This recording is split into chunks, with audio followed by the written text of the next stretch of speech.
கர்த்தர் எனக்கு நன்மையானதை தான் தருவார். தேசம் தன் பலனை தரும், நன்மையை தருவார். என் வாழ்க்கையை மாற்றாம வேற யார் வாழ்க்கையை மாற்ற போறான்னு நினைக்கிறீங்க நீங்க? அப்படி நினைக்கணும் பாருங்க. கர்த்தரை எனக்கு செய்யாம யாருக்காவது செஞ்சிருவாரா?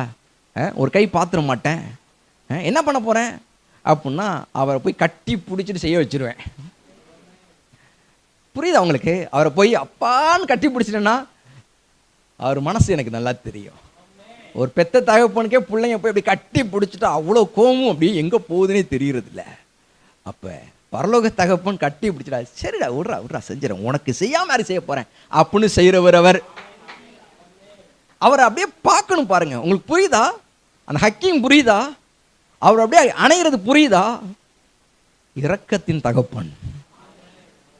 நீ கஷ்டப்படுற அப்படி இல்லை, சந்தோஷமா இருப்பா, என் மேலே சந்தோஷமா இரு, என் மேலே நம்பிக்கை வச்சுட்டா சந்தோஷமா போ வீட்டுக்கு.